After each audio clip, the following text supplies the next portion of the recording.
जय हिंद प्यारे विद्यार्थियों, YouTube के प्लेटफॉर्म नॉलेज विदाउट फियर पर आपका हार्दिक स्वागत है। दोस्तों, आज हम पढ़ेंगे एक नया चैप्टर जिसका नाम है टाइम एंड डिस्टेंस। इससे पहले मैंने टाइम और वर्क वाला चैप्टर करा दिया है और ये चैप्टर उसी से रिलेटेड है, टाइम एंड डिस्टेंस। तो इसके कुछ फॉर्मूले हैं, देखिएगा। सबसे पहले हम एक ट्रायंगल को याद रखेंगे। देखिए क्या है ट्रायंगल। ये ट्रायंगल हो गया और इसके हमने 3 पार्ट कर लिए। पहले पार्ट में हम डी लिखेंगे, दूसरे पार्ट में हम एस लिखेंगे और तीसरे पार्ट में हम टी लिखेंगे। अब देखिएगा, ये डी बराबर ये हो गया डिस्टेंस। डिस्टेंस का मतलब दूरी, डिस्टेंस का मतलब दूरी। और देखिएगा एस का मतलब हो गया स्पीड, जिसको हम चाल कहते हैं। दूसरा हो गया टी का मतलब टाइम, जिसको समय कहते हैं। अब हमें क्या करना है, देखिए इस ट्रायंगल को याद रखेंगे। ऊपर डी है, तो जब भी हम डी का मान निकालेंगे तो इन दोनों का गुणा कर देंगे एस इंटू टी, यानी कि distance equal to speed into time. इन दूरी बराबर समय इंटू चार इंटू समय। अब इसके बाद दूसरा लेंगे। अगर हम एस की वैल्यू निकालेंगे, स्पीड की वैल्यू निकालेंगे इसकी, तो डी ऊपर ऐसा का ऐसा ही और इसके अपॉन में टी, यानी कि चाल बराबर दूरी बटे समय। ये दूसरा फॉर्मूला हो गया। और तीसरा, जब हम टी की वैल्यू निकालेंगे तो टी को यूं ही लिख देंगे और डी ऊपर लिखा है तो ऊपर, और इसके अपॉन में एस है तो अपॉन में एस लिख देंगे। तो ये हो गया समय बराबर दूरी बटे चाल। तो इस ट्रायंगल की हेल्प से इन फॉर्मूलों को आप बहुत अच्छी तरह से याद कर लेंगे और भूल नहीं सकते।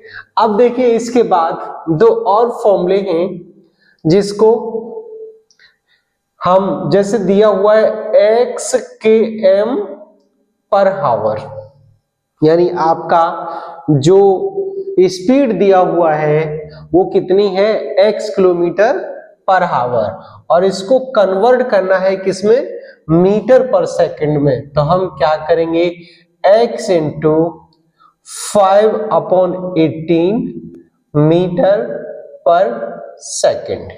यानी कि अगर आपकी चाल किलोमीटर प्रति घंटा में दी हुई है और उसे मीटर पर सेकंड में कन्वर्ट करेंगे तो 5/18 से गुणा करते हैं। इसी तरह से जस्ट इसका अपोजिट अगर हम ले लें कि x मीटर पर सेकंड है और उसको हमें किलोमीटर प्रति घंटे में कन्वर्ट करना है, तो प्यारे बच्चों क्या करेंगे, इसका अपोजिट कर देंगे, यानी 18/5, और ये बदल के आ गया किलोमीटर पर हावर में। यानी जब भी आंसर कहता है मीटर पर सेकंड से किलोमीटर प्रति घंटा में निकलवाता है तो हम 18/5 का गुणा करेंगे, और अगर किलोमीटर से मीटर पर सेकंड में निकलवाता है तो हम 5/18 से गुणा करेंगे। शायद अच्छी सी समझ में आ गया होगा। अब इसके बाद एक नेक्स्ट पॉइंट और है जो बहुत ही महत्वपूर्ण है।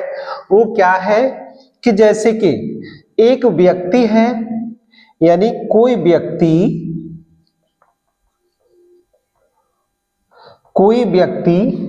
कुछ दूरी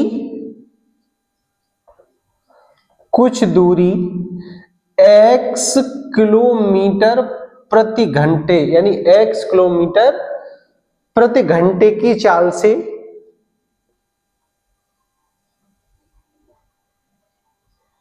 चाल से तथा शेष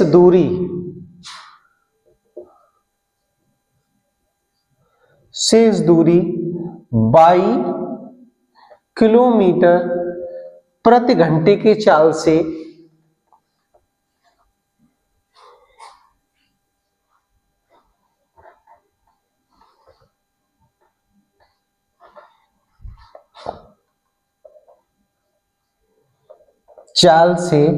तय करता है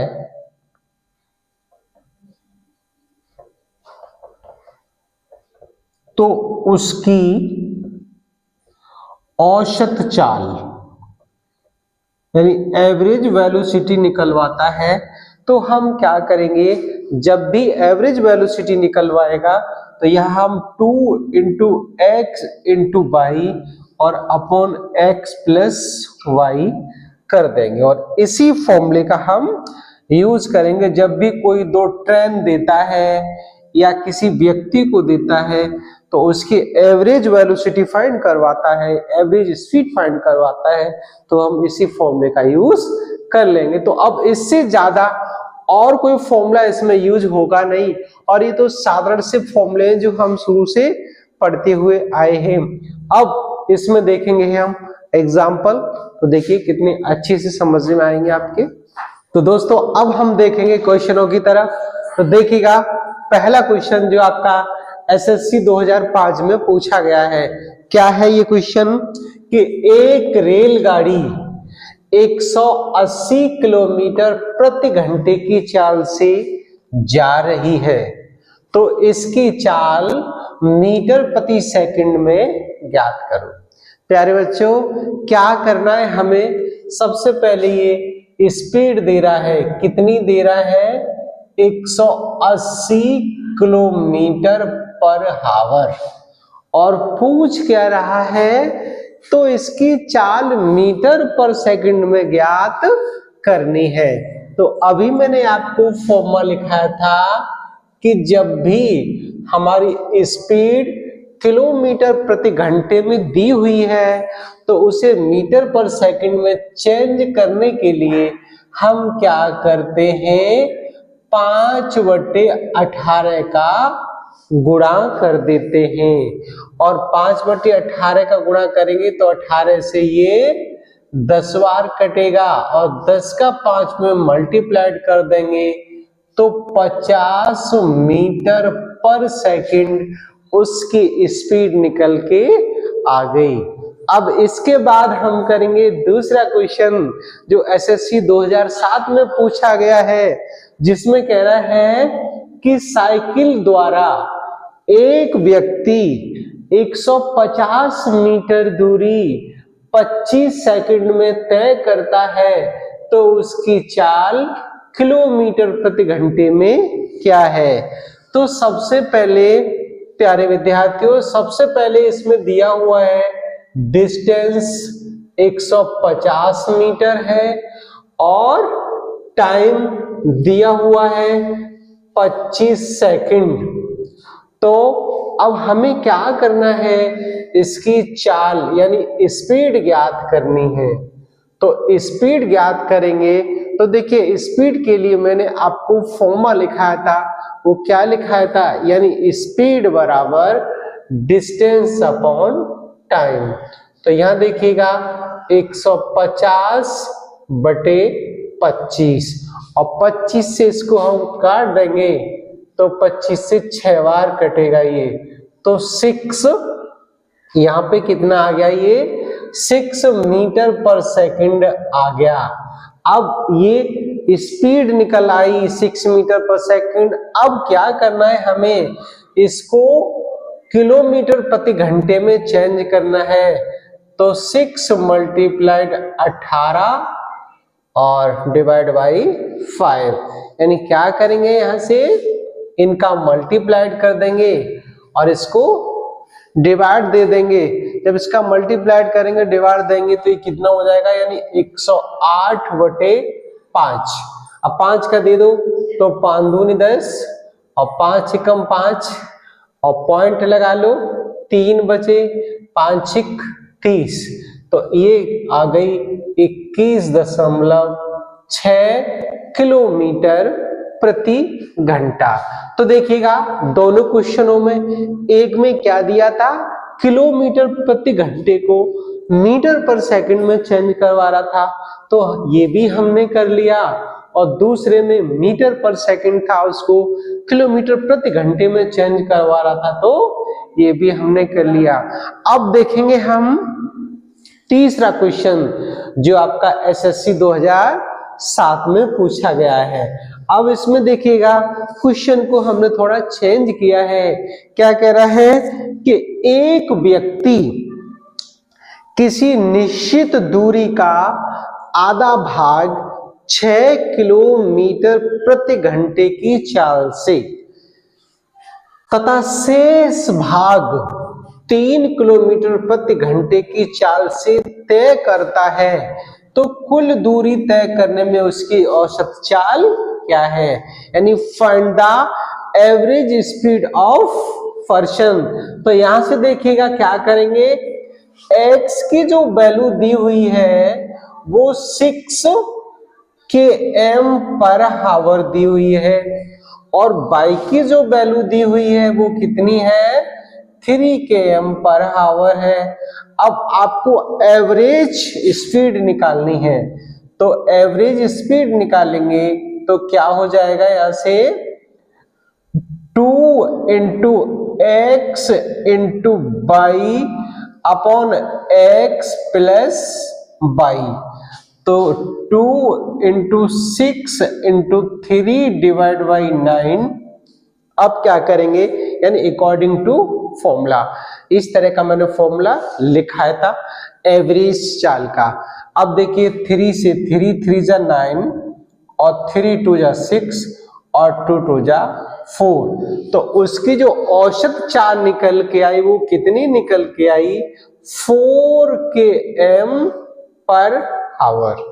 दोस्तों उम्मीद है कि क्वेश्चन अच्छे से समझ में आ गया होगा। अब हम देखेंगे नेक्स्ट क्वेश्चन जो आपका एसएससी 2012 में पूछा गया है, और बहुत ही बढ़िया क्वेश्चन है।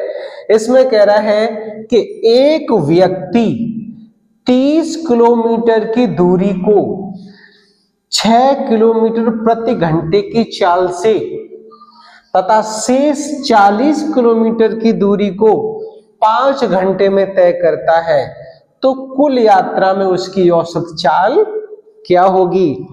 सबसे पहले देखिए यहां पर क्या दिया हुआ है, डिस्टेंस दिया हुआ है कितना, 30 किलोमीटर, और इसकी चाल कितनी है, 6 किलोमीटर। तो यहां से t निकाल लेंगे, तो जब t निकालेंगे तो ये हो जाएगा 30/6, यानी कि 5 घंटे यहां से, यानी ये भी जो डिस्टेंस कवर कर रहा है वो कितनी कर रहा है, 5 घंटे में कर रहा है। अब हमें क्या करना है, देखिएगा सबसे पहले हम डिस्टेंस को पकड़ेंगे, तो टोटल डिस्टेंस हमारी कितनी हो गई, 30 किलोमीटर प्लस 40 किलोमीटर, अर्थात 70 किलोमीटर टोटल डिस्टेंस हो गई। अब हम लेंगे टोटल टाइम, तो टोटल टाइम हमारा कितना हो जाएगा, ये वाली 30 किलोमीटर की दूरी यानी 6 घंटे की चाल से तय कर रहा है, तो यहां पर जो टाइम निकल के आया वो 5 घंटे, और शेष 40 किलोमीटर दूरी को भी वो 5 घंटे में तय करता है। तो 5 और 5 ये टोटल कितना हो गया टाइम, 10 घंटे, और टोटल डिस्टेंस कितनी हो गई, 70 किलोमीटर। अब क्या निकालना है, एवरेज वेलोसिटी निकालनी है, तो क्या हो जाएगा, total distance upon total time equal to 7 घंटे प्रति, यानी 7 किलोमीटर पर आवर। ये जो स्पीड हमारी निकल के आ गई क्वेश्चन की। तो दोस्तों उम्मीद है कि क्वेश्चन और अच्छे से समझ में आ गया होगा। फिर भी कोई डाउट हो तो आप हमें कमेंट बॉक्स में कमेंट कर सकते हैं। अब हम देखेंगे तो प्यारे बच्चों नेक्स्ट क्वेश्चन देखेंगे जो आपका सीपीओ 2012 में पूछा गया है। ये कह रहा है कि दो स्टेशन ए तथा बी एक दूसरे से 342 किलोमीटर के फासले पर स्थित हैं। तो टोटल जो डिस्टेंस हो गई वो कितनी हो गई? 342 किलोमीटर।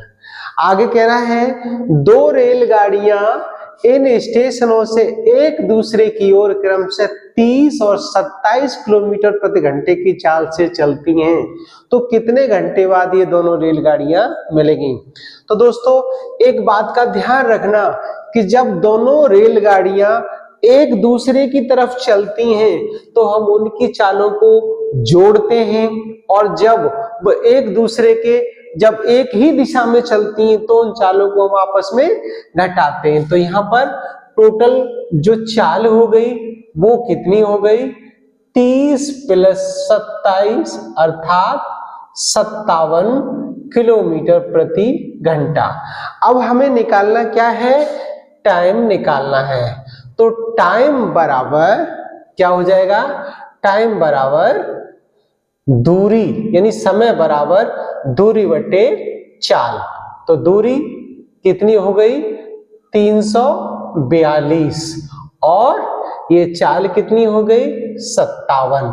अब यहां से हम क्या करेंगे? जब 57 का डिवाइड देंगे 342 में तो 6 बार कट जाएगा, तो समय उन्हें कितना लगेगा जब वो रेलगाड़ियां आपस में मिलेगी? तो 6 घंटे बाद वो रेलगाड़ियां आपस में मिल जाएंगी। अब देखेंगे नेक्स्ट क्वेश्चन, ये एसएससी सीजीएल 2012 में पूछा गया है। इसमें क्या कह रहा है कि एक कार 35 किलोमीटर दूरी को 45 मिनट में तय करती है तथा 69 किलोमीटर दूरी को 75 मिनट में तय करती है, तो कार की औसत चाल क्या है? तो सबसे पहले हम इस क्वेश्चन में क्या देखेंगे? डिस्टेंस को डिस्टेंस के साथ ऐड कर लेंगे। तो 35 और प्लस का 69, जब इनको हम ऐड करेंगे तो हमारा ये 104 किलोमीटर आ जाएगा। प्यारे बच्चों इसके बाद हम टाइम को काउंट करेंगे तो देखिए टोटल टाइम जो है वो कितना हो जाएगा? 45 + 75। 45 और 75 दोनों को जोड़ेंगे तो 120 मिनट आएगा, या हम इसको 2 घंटे भी कह सकते हैं क्योंकि 1 घंटे में 60 मिनट होती हैं, तो 120 मिनट में 2 घंटे हो गए। अब पूछ क्या रहा है? औसत चाल। तो अब यहां से हम औसत चाल निकालेंगे तो क्या होता है? औसत चाल बराबर टोटल डिस्टेंस बटे टोटल टाइम। तो 104 ये टोटल डिस्टेंस हो गई और 120 यानी कि 120 मिनट अर्थात 2 घंटे। तो 2 घंटे हमारे पास समय हो गया। तो जब हम 2 का डिवाइड दे देंगे इसमें तो ये आ जाएगा 52 km/h, अर्थात उसकी जो एवरेज स्पीड है वो कितनी है? 52 किलोमीटर प्रति घंटा। अब इसके बाद तीसरा क्वेश्चन देखेंगे। ये बैंक पीओ 2008 में पूछा गया है और इसमें कह रहा है, ये एग्जाम की दृष्टि से वेरी मोस्ट इंपोर्टेंट क्वेश्चन है। ये कह रहा है 3 कारों की चालों का अनुपात 2:3:4 है। एक निश्चित दूरी तय करने में इन कारों द्वारा लिए गए समय का अनुपात क्या होगा? तो दोस्तों एक मोस्ट इंपोर्टेंट बात हमेशा याद रखना कि जब भी किसी की चाल का अनुपात दिया हुआ होता है और समय का अनुपात पूछता है तो हम क्या करते हैं? जो चाल का अनुपात होता है उसका अपोजिट यानी उल्टा कर देते हैं। तो यहां हम लिखेंगे समय का अनुपात बराबर, अब देखिए चाल का अनुपात कितना है? 2, तो यहाँ 1/2 हो जाएगा, 3 का 1/3 और 4 का 1/4। लेकिन वैसे तो ये ही आंसर हो गया, लेकिन जो संख्या आती है अपॉन में तो हम उस अपॉन को थोड़ा सॉल्व करके लिख देते हैं। तो अब क्या करेंगे, यहां से देखिए इनका एलसीएम लेंगे, इनका जब हम एलसीएम लेंगे तो एलसीएम 12 हो जाएगा, एलसीएम इनका 12 हो जाएगा। अब हमें क्या करना है, यहां लिखेंगे 12 और इसके डिवाइड में 2 लिखेंगे, और यहां लिखेंगे 12, इसके डिवाइड में 3 लिखेंगे, और यहां लिखेंगे 12, इसके डिवाइड में 4 लिखेंगे। अब 2 से काट देंगे 6 बार, 3 से काट देंगे 4 बार, और 4 से काट देंगे 3 बार। तो इसका आंसर जो निकल के आया वो कितना हो गया, 6:4:3। तो दोस्तों उम्मीद है कि क्वेश्चन अच्छे से समझ में आ गए होंगे। फिर भी अगर कोई डाउट है तो आप हमें कमेंट बॉक्स में कमेंट करके पूछ सकते हैं, और इसके बाद हम इसका सेकंड पार्ट लेके आएंगे। तो वीडियो को दोस्तों में अधिक से अधिक शेयर करिए, चैनल को सब्सक्राइब करिए और वीडियो को लाइक करिए, ताकि हम आपके लिए नए नए वीडियो बना के ला सके। जय हिंद।